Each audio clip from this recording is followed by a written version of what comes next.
आजचा दिवस खूप चांगला आहे माझ्यासाठी. ते मी पुढे सांगेलच. खूप लेट झाला, 8:30 वाजले रात्रीचे. नणंद सानूची आतू. मी तर या साड्या मी काढून ठेवल्यात, या 2 करायच्यात. आणि कालच्या ताई आल्या होत्या सानूची आतू. लवकरच माझं चॅनल फुल मॉनिटाईज होईल. म्हणजे जी मीडियम साईजची कटोरी येतं ती किती मापाने मी वाढवते ते आज तुमच्यासोबत शेअर करणार आहे. पण सडनली ते अचानक मध्ये 2 दिवसांनी ब्लाऊज मागतात. म्हणजे कटोरी ब्लाऊजची पेपर कटिंग घेतलेली आहे. आणि जसं नेहमीप्रमाणे मी पेपरवरती तिरकी कटोरी ठेवत असते. आणि त्याबद्दल तुम्हा सर्वांचे मनापासून धन्यवाद. आणि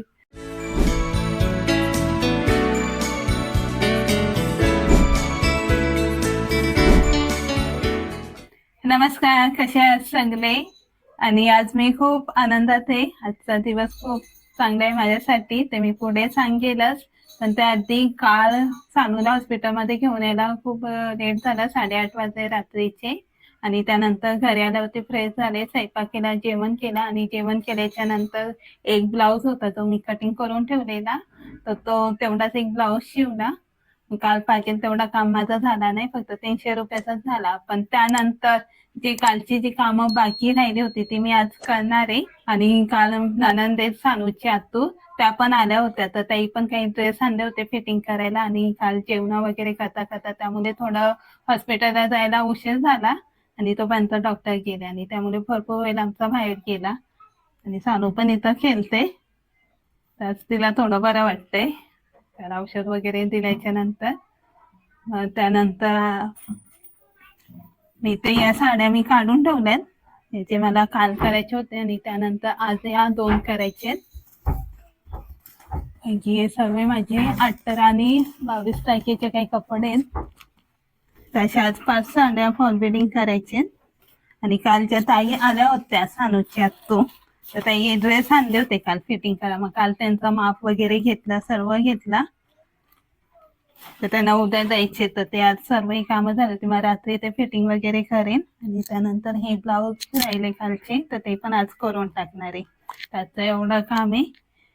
आणि त्यानंतर आजची जी आनंदाची गोष्ट आहे ती मी तुमच्यासोबत शेअर करते, कारण की आज तुमच्यामुळेच मी आज खूप आनंदात आहे. कारण की माझा जो चॅनल आहे तो आज हा मॉनिटाईज झालेला आहे. आणि तुमच्या सपोर्टमुळे, तुमच्या भरपूर खऱ्या प्रेमामुळेच माझा आज मॉनिटाईज झालेला आहे. हा लवकरच माझं चॅनल फुल मॉनिटाईज होईल. आणि असंच तुम्ही भरभरून प्रेम करत राहा, कारण की आज मी जे आनंदात आहे ते तुमच्यामुळेच आहे, तुमच्या सहकारामुळे, तुमच्या सपोर्टमुळे आणि तुमच्या प्रेमामुळे. असंच प्रेम पुढे पण मला भेटत राहावा. तर इकडे मी कस्टमरचा जो ब्लाऊज आहे तो कटोरी ब्लाऊज आहे, जो मापाला दिले, तर त्याची माप इथं काढून घेतल्यात. पण कस्टमरला 4 टक्सचा ब्लाऊज पाहिजे, तर मी आता 4 टक्स ब्लाऊजची कटिंग करणार आहे. आणि त्यांचे असे 3 ब्लाऊज आहे. ते त्यामध्ये हा एक ग्रे कलरचा, हा एक आणि हा तिसरा. तर एक त्यांना ट्रायलसाठी द्यायचं आहे, तर एखादी शिवणार आहे.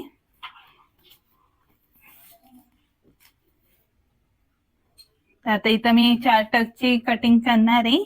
पण त्याआधी जसं मी कालच्या व्हिडिओमध्ये बोलली होती का मीडियम साईजच्या कटोरीला, म्हणजे जी मीडियम साईजची कटोरी आहे तर ती किती मापाने मी वाढवते ते आज तुमच्यासोबत शेअर करणार आहे. पण काल जसं मी विचारलं होतं की काही कस्टमर येतात आणि त्यांना मी डेट दिलेले असतात, पण सडनली ते अचानक मध्ये 2 दिवसांनी ब्लाऊज मागतात. म्हणजे त्यांची डेट असते 10-12 दिवसानंतरची, पण त्यांना लवकरच 2 दिवसात पाहिजे असतात. किंवा त्यांना डेट देऊन सुद्धा ते घाई करतात की आम्हाला 2 दिवसातच पाहिजे. तर असे कस्टमरचे मी विचार करते का थोडे जे चार्जेस असतात अर्जंट ब्लाऊजचे ते थोडे वाढवावेत. तर त्याप्रमाणे एका ताईंची कमेंट्स आली होती की तुम्ही 100 रुपये घ्या, तर मी 100 रुपये तशी घेतेच एक्स्ट्रा चार्जेस. पण कसं आहे, एकदा डेट दिल्याच्या नंतर जेव्हा ते कस्टमर घाई करतात का आम्हाला आत्ताच लगेच 2 दिवसात द्या, आणि जो माझं मॅनेजमेंट असतो किंवा डेलीचं जो माझं कामाचं जे रुटीन असतं तर ते थोडं बिघडतं. आणि जे आधी कस्टमरनी दिलेले असतात ब्लाऊज, मग ते काय होतं, ते राहून जातात, मग ते डेटनुसार होत नाही. असेच मध्ये जर दुसऱ्या कस्टमरचे घेतले तर मग सर्व ते म्हणजे कामाचा थोडा येत होतो, प्रॉब्लेमच होतो. म्हणून मग असं ठरवलं की असे जर कस्टमर असेल का त्यांना खूपच घाई आहे, त्यांना नंतरची डेट देऊन सुद्धा ते आधी जर ब्लाऊज मागत असेल तर अशा कस्टमरसाठी थोडे एक्स्ट्राचे चार्जेस आहेत ते वाढवावे. तर असा माझं जे प्रॉब्लेम आहे ते तुमच्यासोबत शेअर केले. हा ब्लाऊज आहे हा मी नंतर कटिंग करते, पण त्या आधी जी मीडियम साईज आहे 34, 36, 38 तर या साईजला मी किती मापाने कटोरी वाढवते ते शेअर करते. तर इकडे मी मीडियम साईज असलेल्या कस्टमरची कटोरी ब्लाऊजची पेपर कटिंग घेतलेली आहे. त्याचं मी कटोरी काढून घेते आणि जसं नेहमीप्रमाणे मी पेपरवरती तिरकी कटोरी ठेवत असते. ते कटोरी हालायला नको म्हणून मी इथे एक पिन लावून घेतले. त्यानंतर हा जो गळ्याचा शेप आहे या साईडलाच फक्त ड्रॉ करून घेणार आहे.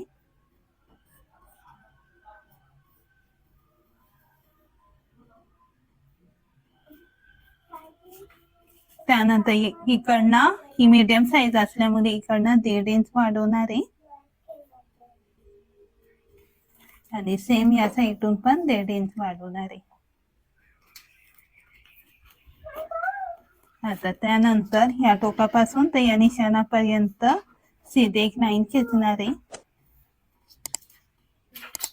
आणि या छोट्या कटोरीचा हे माप किती येतो ते मोजून घेणार आहे. तर ते आलं 5.6.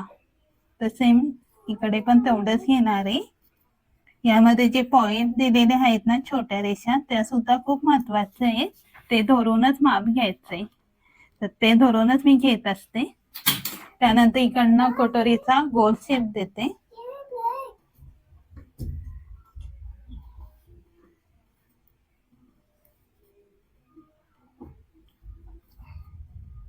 तर तुम्हाला करण्यासाठी तर मी डार्क करून घेते. तर या साईडून पण मी असं कटोरीचा गोल शेप दिलेला आहे.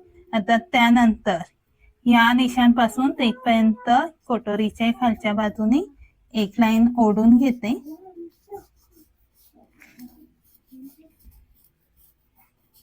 तर थोडं वरच्या बाजूला घ्यायची. त्यानंतर काय करते या टोकापासून ते इथपर्यंत किती माप येतं ते मोजून घेते. ते माप जेवढं येईल त्याचा अर्धा घ्यायचा.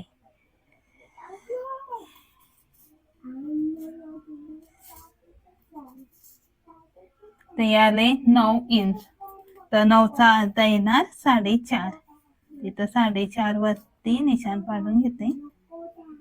म्हणजे जेवढं पण येतो त्याचा अर्धा करून घेते आणि जेवढं इकडनं माप वाढवले तेवढंच इकडनं पण वाढवते. तर 1.5 इंच घेतला होता तिथे पण 1.5 इंच आणि त्यानंतर एक फक्त लाईट लाईन पाडून घेते. आता त्यानंतर मी काय करते इकडनं तर हे माप मोजून घेते किती येतो. ते आले म्हणजे 5ला 1 पॉइंट कमी आहे म्हणजे 4.9. तर तेवढं सेम इकडनं पण आलं पाहिजे 4.9. तर सेम आलंय माझं 4.9. जर कमी जास्त येत असेल तर ही लाईन थोडी आपल्याला अशी किंवा अशी ऍडजस्ट करून घ्यायची. पण हे आणि हे माप सेम आलं पाहिजे.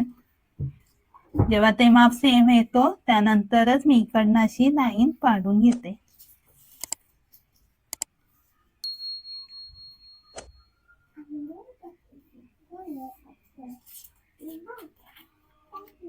त्यानंतर ही जी छोटी कटोरी ती काढून घेते. तर अशी ही माझी कटोरी वाढवण्याची खूप सोपी आणि एकदम करेक्ट पद्धत आहे. तर या पद्धतीनेच मी कटोरी कटिंग करत असते.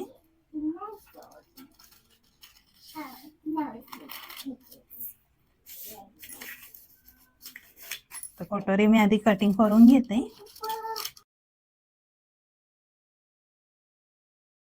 तर ही होती मीडियम साईज 34, 36, 38. त्याची मी अशा प्रकारे मापाने कटोरी वाढवत असते. त्यानंतर त्याला टक्स कसं घेत असते ते पण दाखवते त्याच्यावरच. तर हे जे दोन्ही टोके हा आणि हा एकसारखं लावून घ्यायचे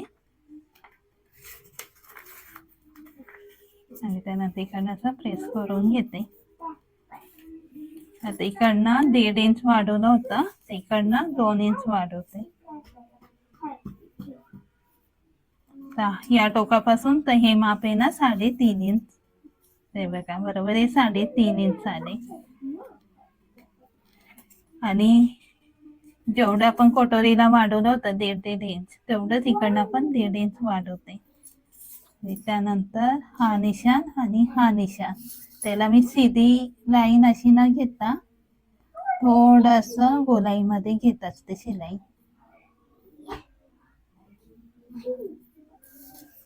तर टक्स मारताना मी अशा प्रकारे कटोरी आधी फोल्ड करते बरोबर टोकाला टोक लावून. त्यानंतर इथं जे 3.5 आणि इकडनं 1.5 इंच घेते आणि थोडी अशी गोलाईमध्ये शिलाई मारते. टक्स देताना हे जे दोन्ही टोक आहे ते बरोबर लावून घेते आणि मग इकडनं 3.5 आणि इकडनं 1.5 इंच असं माप घेत असते मीडियम साईजला. आणि त्यानंतर शिलाई मारताना थोडी अशी गोलाईमध्ये शिलाई मारते. तर यामुळे जो कटोरीचे जे टोक असतात ते दिसत नाही आणि व्यवस्थित कटोरी बसून जाते.